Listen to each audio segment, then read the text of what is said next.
Hello, hello everybody. Right, here we are, hot on the heels of the last video. Another change of plan for the day. Originally I had intended to do the pickups for June and July, but I'm waiting for a few things to come in the post. So we're going to do the video that I intended to do last time, if that makes any sense to anybody. Yeah, we're back in the realms of retro consoles, and today we're going to have a look at a couple of machines that really, I mean, this episode could be subtitled "Epic Fails," because both of these machines just bombed so badly that they've gone into the history books more or less. On the one hand, we've got the Amstrad GX4000, and on the other hand, we've got the Nintendo Virtual Boy. Now there are some similarities between these machines, although they fail for very different reasons. Excuse me, there are some similarities. I mean, both machines were only marketed for about a year. Both machines only had 20 odd games released for them. And both machines arguably were not marketed very well. Although in the case of one machine, one was marketed, a lot better than the other, but there was something slightly strange about the marketing for both of these machines. And well, as I say, although they fail for very, very different reasons, the similarities are quite strong. Now, first of all, we'll take a look at the Amstrad machine. Now, this is the, you'll see it probably, this is the machine in question, the GX4000 now. Amstrad, manned of course by Alan Sugar. They had a good market in the area of PCs. They had a good PC market, and for some reason they decided that it might be a good idea to try and break into the console market, but of course they had no experience of it. Now, the signs originally were quite good for this machine. If you take a look at the hardware, now for me, that's one of the more stylish consoles that I have, or in fact that I've seen. A lot of people weren't too keen on the design of it, but I think it looks great. Second only to the PC Engine, which you can't beat really, and along with the Atari Jaguar. I have to say the signs were pretty good early doors, because Amstrad put a few bob into the PR, and they had on board some software companies which had been very successful. Ocean, Gremlin, people like this. A good track record with going right back to 1983 when the Spectrum came out. And this, I forgot to mention, this was actually sold. It was released in 1990, and it only sold 115,000 units, which is pretty pitiful really, you know, compared with the machines that it was up against, or was designed to be up against, the NES and Sega Master System, although they were coming, it was an 8-bit system ostensibly, and they were coming to the end of their natural lives. Now what happened was, everybody got wind of the Sega Mega Drive that was just around the corner. Now, the console fraternity were a bit suspicious of a fledgling sort of company coming in with software that was all basically ports that have been seen on other machines. And the Amstrad community weren't impressed because all of the games on the machine were just ports from the CPC units, on which you could buy the games 5 times as cheap. So even though this was cartridge based and the PCs were cassette based, you know, there was no point in the PC users moving over. Now, although it was marketed at £99 originally, I think, it soon became apparent that the machine was doomed to fail, really. And as I say, it was only on sale for best part of a year. There were production problems. Software was kind of spotty, and eventually there were only 27 games produced on cartridge for the system. And one of those was a pack-in, which came with mine, Burning Rubber. Now, if you had any thoughts about, that was the manual that came with it, by the way. If you had any thoughts about buying one of these, if you're a retro console fan, I would, any of you out there that might be interested, I will give you a tip. The power supplies on these machines are very, very unreliable.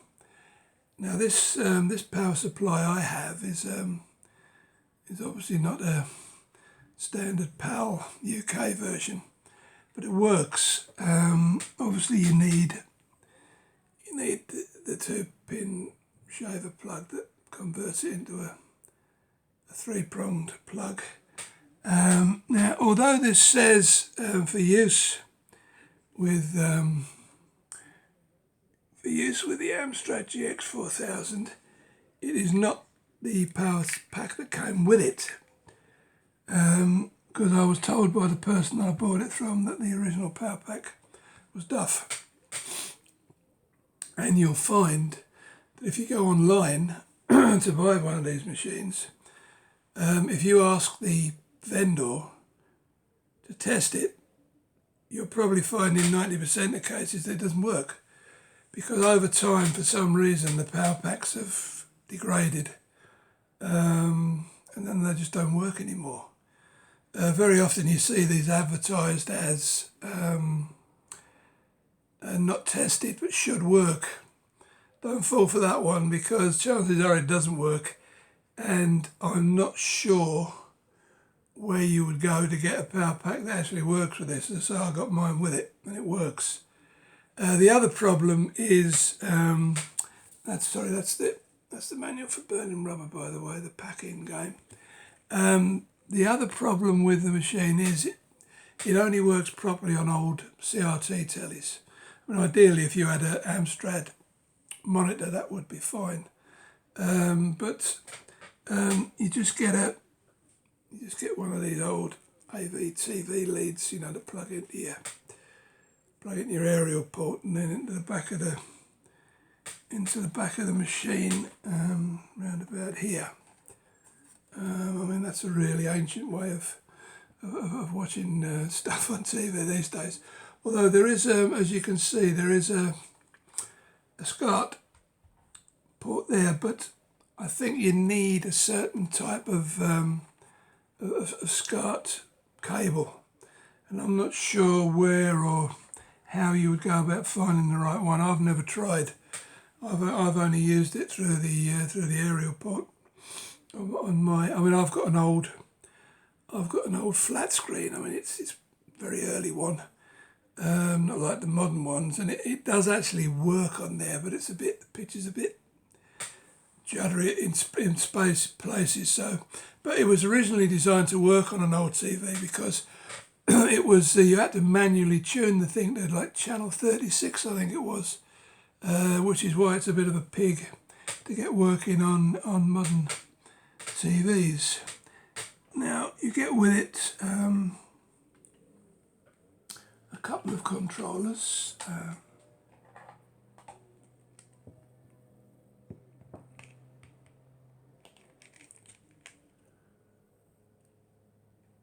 Right way. You get a couple of those with it, so that's a plus factor. And on the front of the machine, you've got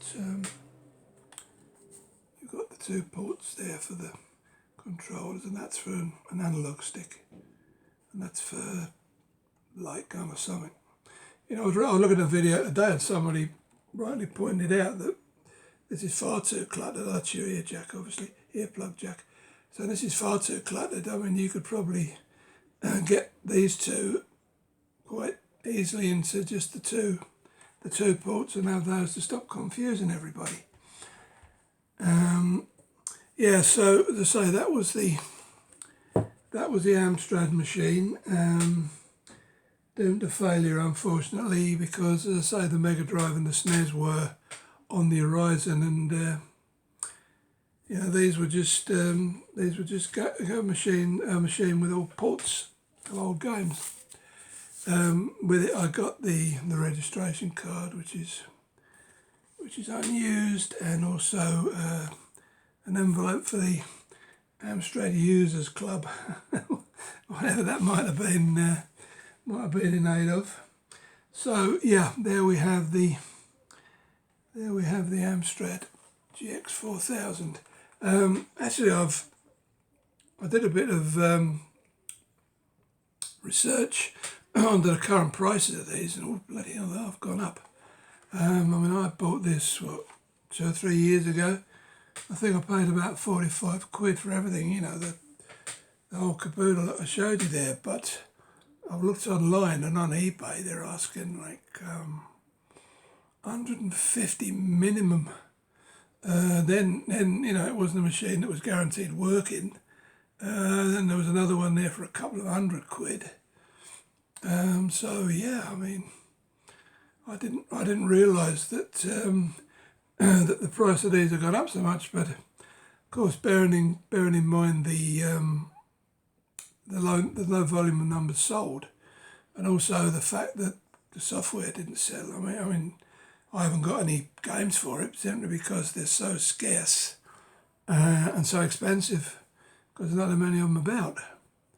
So yeah, I mean, it's a good machine to collect for. So only 27 games came out for it.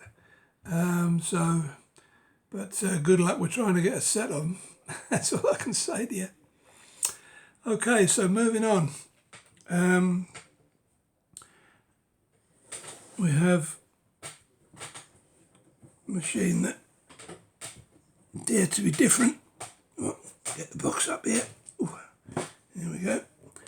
Right, here we go. There's the Japanese Nintendo Virtual Boy. This was only ever released in Japan and the States, but it was released in the States in very limited quantities because it had done so poorly in Japan, and it was released in 1995. With the American release being shortly after, few months after the Japanese release, and here is the console in question. Now, you know, it probably looks as least like a console as anything I've ever seen. You know, it looks more like a headset. You've got the two legs standing. For some strange reason, mine only stands back to front. I can't get it. These legs should be round the other way, but I can't seem to get mine rigged up that way. But I mean, it doesn't matter. It still stands okay. And yeah, it came out in say 95, and it sold 770,000 units, which was about, I think it was about a quarter of the predicted sales by, or the projected sales by Nintendo. And this failed, as I say, for very different reasons.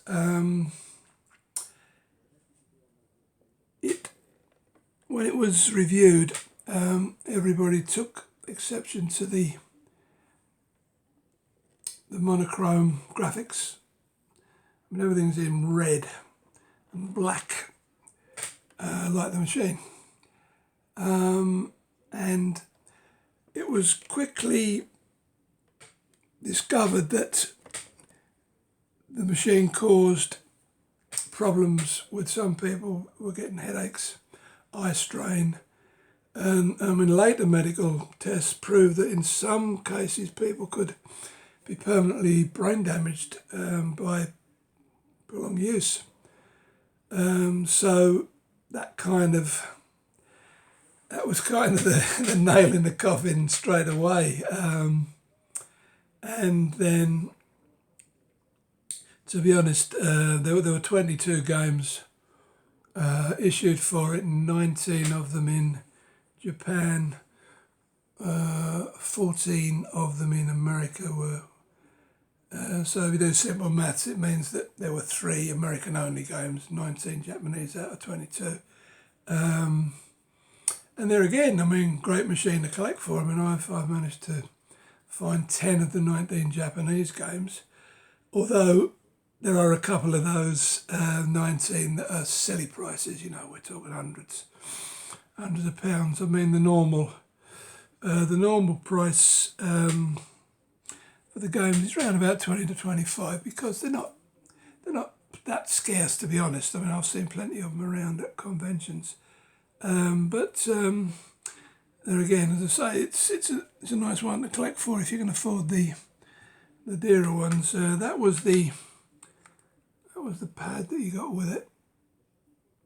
That was quite unique. And then again, you got this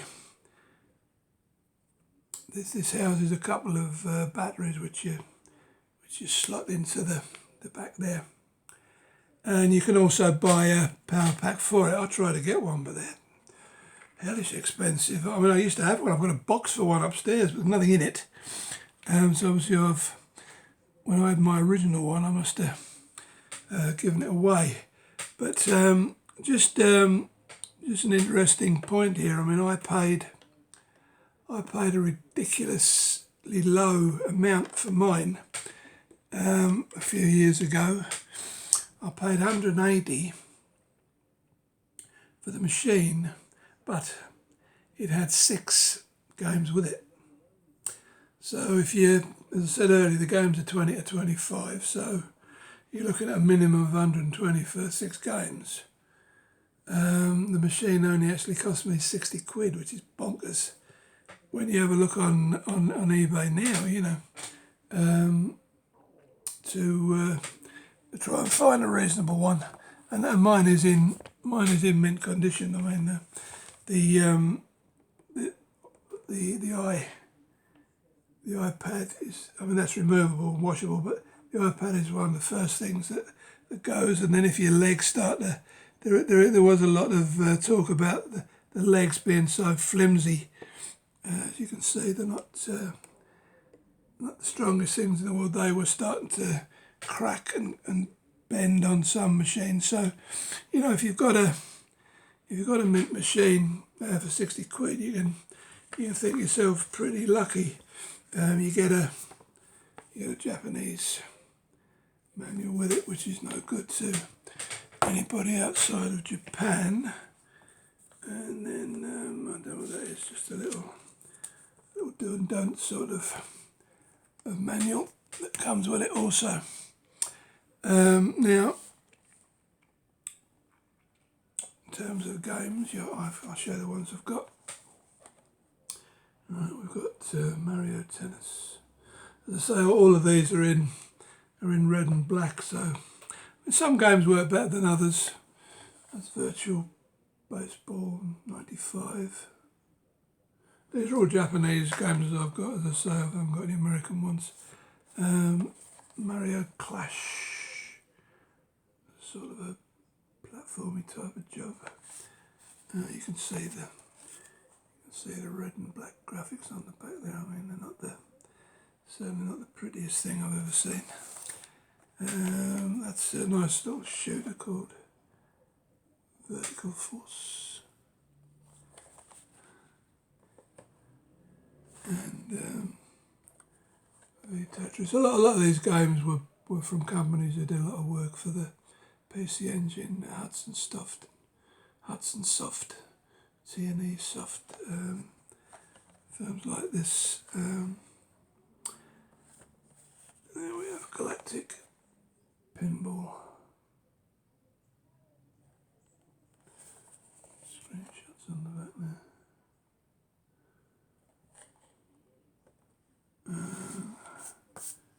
Tellero Boxer.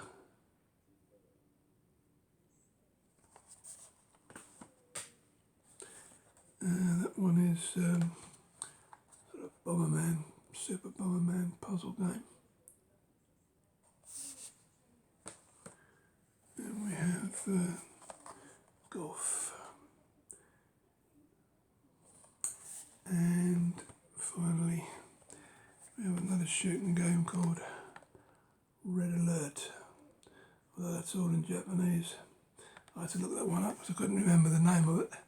So that's the 10 out of the 19 games that I have. I'm always on the lookout for the other half a dozen that are, not so hard to find. But then, as I say, there's another 3 that are just way beyond my piggy bank. So yeah, there we have it. The 2 machines that failed miserably,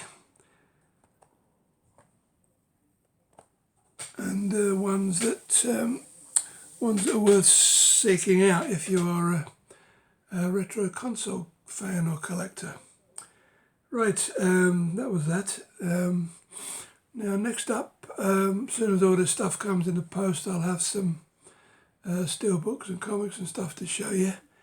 Unfortunately, there's still a drought of game steelbooks, so it'll be mainly film stuff I'll be showing you. But yeah, so anyway, I hope you enjoyed that little session, and I'll be back with you in a few days. Keep well. Bye bye for now.